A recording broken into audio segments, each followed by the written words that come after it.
请6号颜瑄同学上台，讲题为第1题。7号赖逸学同学，请准备。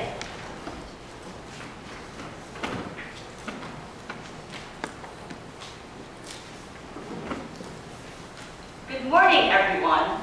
This is a common greeting, yet makes a large impact on how we start our day. When my professor begins an 8 a.m. class with a hearty, "Good morning, everyone," it serves as an alarm clock to wake up a room full of drowsy college students. Voicing positive thoughts out loud is easy, yet also one of the most overlooked and undervalued things that we can do. So today, I would like to begin by telling a story about the power of words.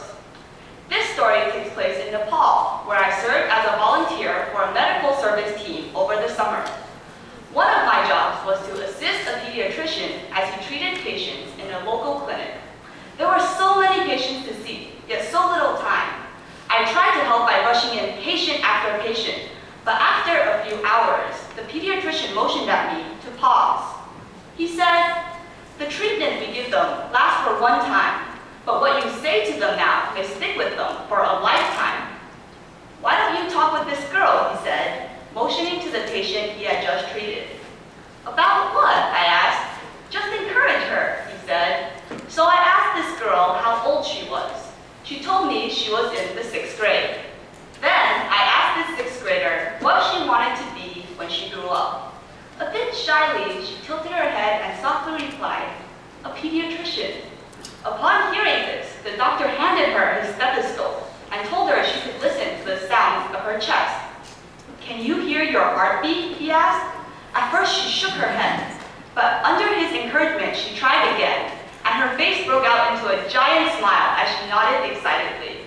"You will be a good doctor," the pediatrician told her. I admired this doctor for being generous not only with his medical skills and time, but also with his words. In fact, his words may have had more impact than his treatment. Drugs can heal the body, but words can transform the soul. For my second story, I would like to focus on the power of actions, on how generous actions can build upon each other to produce a cycle of generosity greater than the sum of its parts. That night, during our meeting, one question brought up was why the doctors could accomplish so much in 3 days, whereas we students had seemingly accomplished less over the course of a month. At this point, our advisor jumped in, saying, "The work of these doctors would not have been possible without your prior help. Without you first teaching the young monks at this monastery 4 hours of class a day, the doctors would not have gained the trust of the local community." This accumulation of generosity was not limited to us and the doctors. The interaction between us and the local community was just as important. Over the course of the month, we became quite familiar with the local people. They would smile and wave at us whenever we passed by. On already crowded buses, they would squeeze even more tightly together just so that we could sit. One elderly lady even asked my roommate to sit on her lap.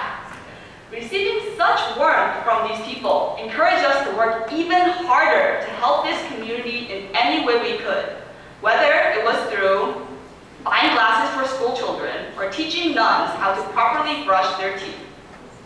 Seeing them smile was the best feedback we could have asked for. So, recognizing the power that our words and actions have on others, whether it is through encouraging them to pursue their dreams or promoting generosity on their part, we should strive to make each and every one of our words into momentum for adding goodness and beauty to the world. Thank you.